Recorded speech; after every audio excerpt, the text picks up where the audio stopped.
Jika selama ini kita hanya mendengar nama Soekarno, Soeharto, Habibie, Gus Dur, Megawati, SBY, dan Jokowi sebagai deretan presiden kita, maka ada dua lagi nama yang kita lewatkan. Mereka mungkin tidak tercatat dalam buku sekolah kalian dan terlupakan begitu saja. Berikut ulasan tentang dua presiden yang terlupakan jasanya.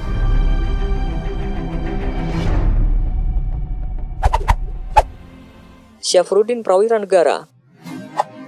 Syafruddin pernah menjabat sebagai presiden dari PDRI atau Pemerintah Darurat Republik Indonesia. Masa jabatannya dimulai pada tanggal 22 Desember 1948 ketika pemerintah Republik Indonesia di Yogyakarta jatuh ke tangan Belanda. Ketika itu agresi militer Belanda kedua sedang berlangsung. Belanda pun berhasil menangkap Presiden Indonesia saat itu, Soekarno, dan wakilnya Muhammad Hatta.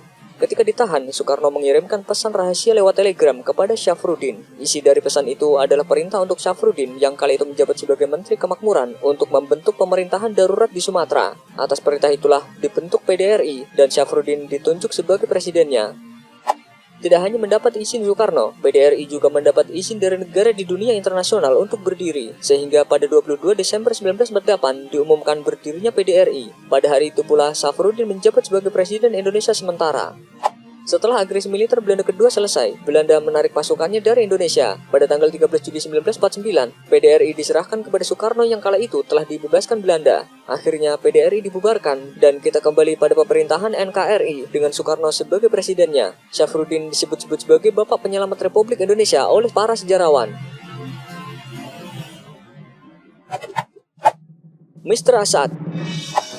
Asad adalah orang yang pernah menjabat sebagai presiden ketika Indonesia masih menjadi bagian dari RIS atau Republik Indonesia Serikat. Pada Desember 1949, Belanda menyerahkan kedaulatan Indonesia kepada tangan Republik Indonesia Serikat. Hal tersebut membuat Soekarno dan Hatta harus menjabat sebagai presiden dan wakil presiden di RIS, sementara pemerintahan di Republik Indonesia kosong. Upacara pelantikan Presiden Republik Indonesia Serikat yang pertama, Paduka Yang Mulia Insinyur Soekarno, dimulai. Lalu Soekarno memerintahkan Asad untuk menjadi Presiden Republik Indonesia.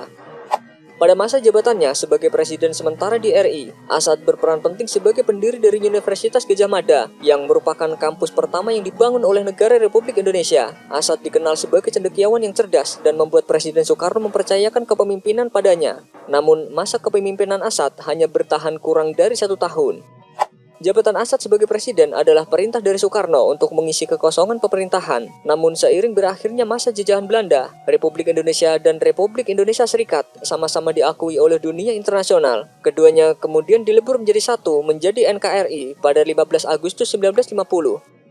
Seiring berlakunya NKRI, masa jabatan Asad pun berakhir. Negara kembali dipimpin oleh Soekarno dan Muhammad Hatta. Asad tetap dikenang sebagai orang yang amanah dalam memimpin. Pria asal Sumatera Barat ini pun diberi gelar Datuk Mudo, karena dia menjadi orang yang bijaksana meski usianya terbilang muda.